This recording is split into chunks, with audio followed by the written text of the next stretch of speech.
So we give a warm welcome to Carol Kane, who is not from Grand Rapids or even indeed America, but she comes from Northern Ireland. And the reason why Carol is here is to talk a little bit about her artwork. Carol is an artist and a peace builder, and in a minute we'll talk about this calendar that's in front of us.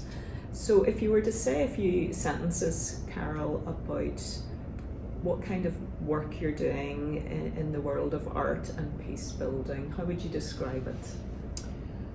Okay, I work, as you say, in Northern Ireland within the communities that are there, and for a long time I've worked in community art and community education. Currently I'm working mainly on a peace building programme, and I use the arts as much as I can to make a difference, to make social change within the context of peace building. And sometimes it's more peace building, sometimes it's more arts. It just really depends on what the community need at a certain time. And you were just telling me that this picture here, which is one of the pictures for the calendar on day 12, reflects and summarizes in many ways your work. It's connected to a passage in Isaiah that's commonly read in Advent services about a leveling of the ground. So tell us a little bit about how you see your role as artist in relation to this picture. Well, I've been thinking about this quite recently. This image keeps coming into my mind, both to do with the calendar but also to do with my own practice, because I've been reading more recently about particularly what righteousness is, and as a peace builder, my role is really to be able to work in a righteous way. But what does that really mean? And my understanding of righteousness is really around quietening some of the loud voices and also raising up some of the quiet voices, so helping to give them voice, particularly voice when they wouldn't normally have it, particularly voice when it's over swamped by the noisy, the rehearsed voices. So how can I alleviate that? How can I bring that to the fore and also quieten some of the tension around the louder voices? It's not to make it bland, and it's not to make it all very beige, but to give place where it should be given. Let's dial the clock back to 1998, Carol, when in the city of Omagh there was a car bomb that killed 29 people, and it went global, the news that day. But your work as an artist was to give dignity to the quiet work of reconciliation. So tell me a little bit about the art you were involved in after the bomb in Omagh. Well, I had noticed from the footage that had come out from Omagh that a lot of people who were, from the local community as well as a wider community, had began to leave flowers in the street after the bomb had happened. And I had been making paper prior to this using flowers, so and I'd also done a little bit of peace and reconciliation work. So I approached the council and asked them if they would allow me to do a couple of workshops to make paper from the flowers that had been left. And they then got back to me and asked me would I oversee the making of pictures for each of the bereaved families, and also for Omagh, Buncrana and Madrid, which were the three places that lost people because of the atrocity.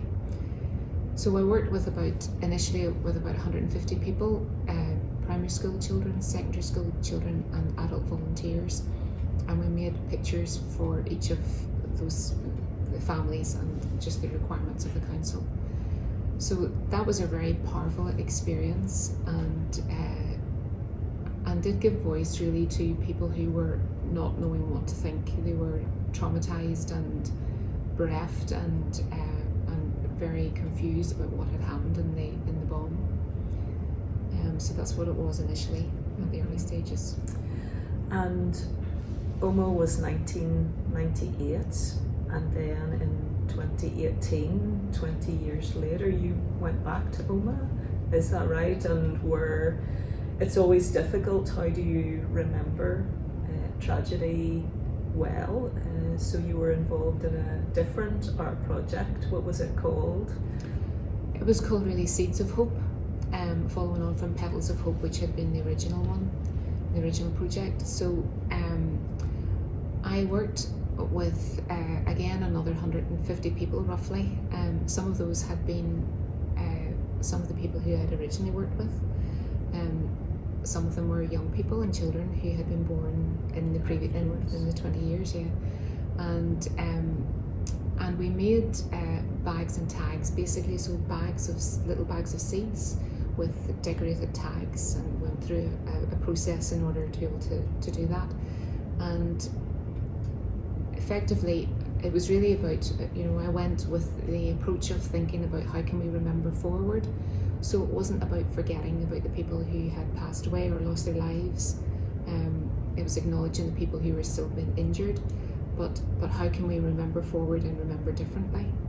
And also the idea of how for me as an artist, how can I work with the community to help them, in some ways actually, to loosen control around their memory. And the idea of the seeds is about dispersal, and is about shaking the seeds out and planting something else to grow later at a later time.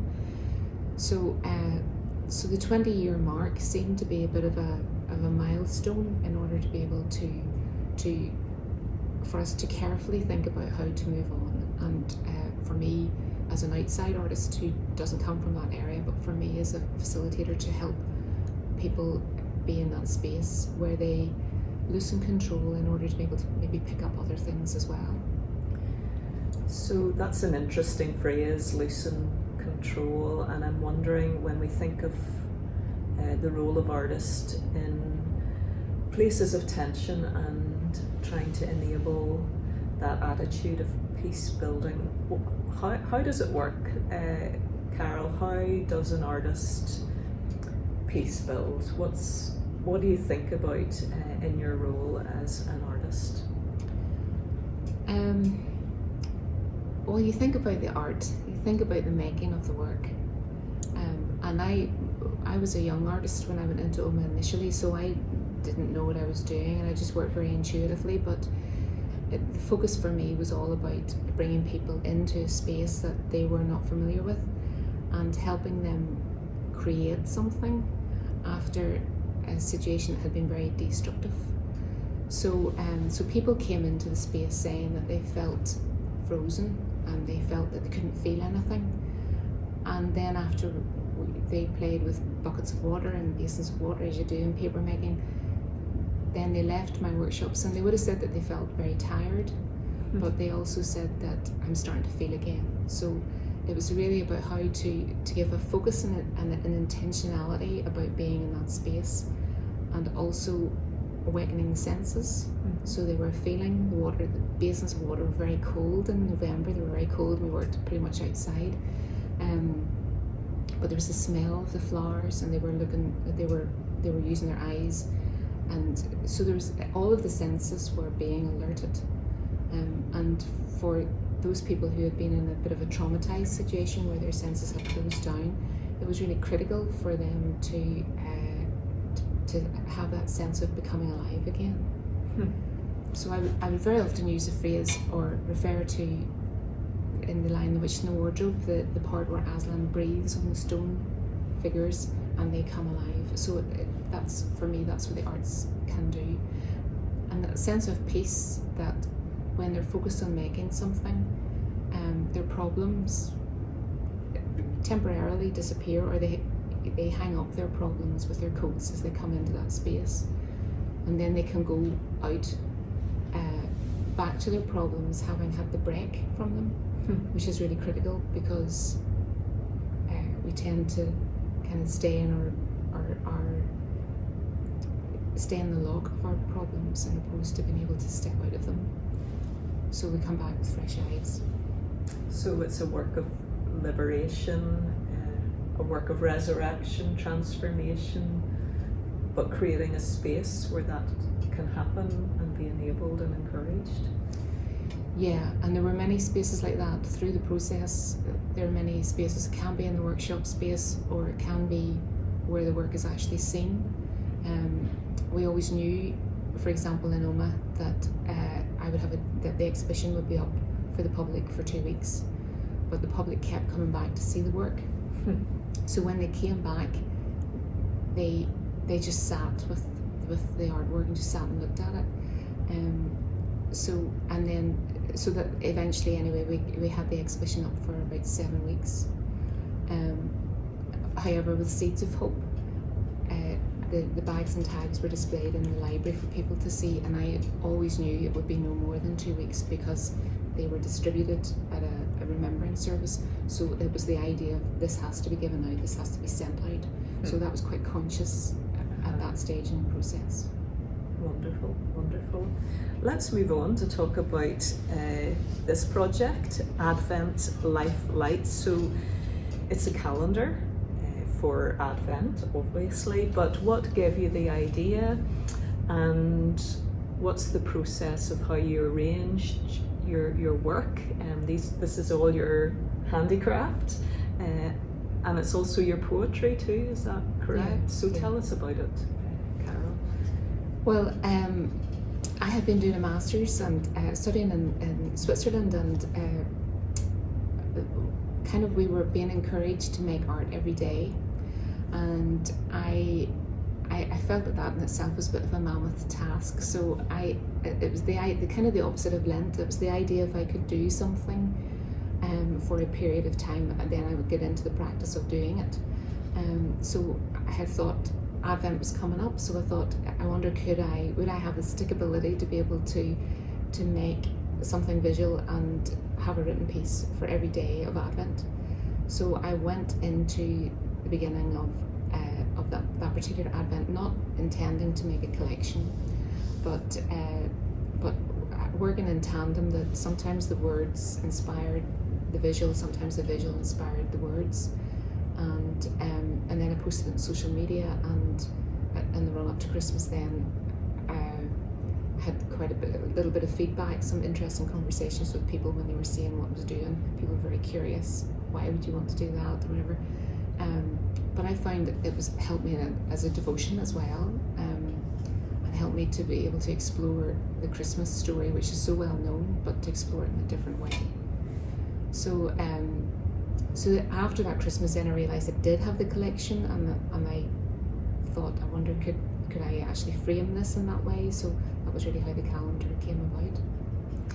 And the poetry, Carol, we're looking at day 13 here. It's not very wordy, it's quite sparse. Why? So it's haiku, is that right? Yeah, Each one is a haiku. Why did you choose that form? Because haikus are really interesting, because it's very often about the words you don't use. There's 17 syllables in haiku, 575. So it's that idea, you have to be really conscious of the words that are included there. And I tried to include movement, reference to movement and nature as well. So it's that sense that the haiku has movement within it because of that. But you have to really think about what are the right words that you want to say. So saying a message in a few words is critical. In a I can ramble, which is very easy to do, but it's about the intentionality again of condensing what you want to say in a short frame. And at Christmas time, where consumer culture would be pushing an awful lot in stores and encouraging you to accumulate, this is countercultural, would that be right? Yes, it is.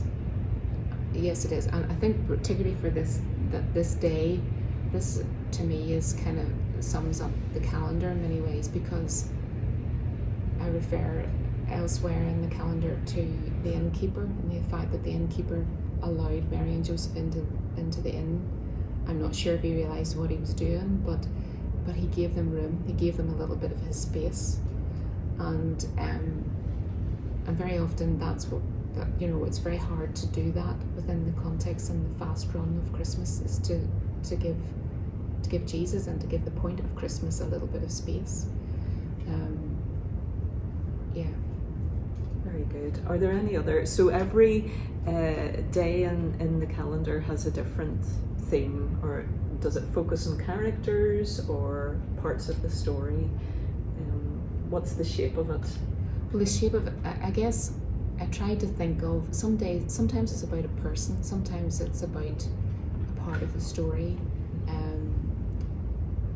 Sometimes it's about, you know, I tried to link even the refugee aspect or the refugee status aspect is really topical and very current, and the power and the working with the power and authority as well is very current. So those, for me, making the calendar on this particular Advent made me realise that its relevance, you know, if you put in the different characters for today around the storyline, you can do that, you know. And it is as applicable now as just, it's not just a Bible story, it's relevant. Yes, all the themes have lasting power. Yeah. And just turning to the back, Carol, there's an interesting feature with the QR. Thanks for that. So what is this about? If you scan it on your phone, what will you see? It takes you through to a little movie which features the artwork and an audio of me reading the verses, or the little haiku, or the words for that day. Some of the little movies are just movement of the image, maybe with words coming up on the screen. Some are silent, but there is the little movie for every day. Yeah. And why did you add that to it? What was your thinking? My thinking really was around. Well, I work as an expressive artist, so that's very often around working in different modalities and in different ways, and also seeing what happens in the shift. So even having a visual piece of work together with the words, there are two modalities there, and then taking it into film means that something else happens. So and I quite like just the idea of kind of the three things per day. Yeah. So it's inviting different levels of engagement. Yeah. Really. Yeah. And a good family devotional as well during Advent season. Yeah. Yeah, and if people don't have time for the QR, the calendar can still sit on its standalone. Yeah. It's complete. Yeah.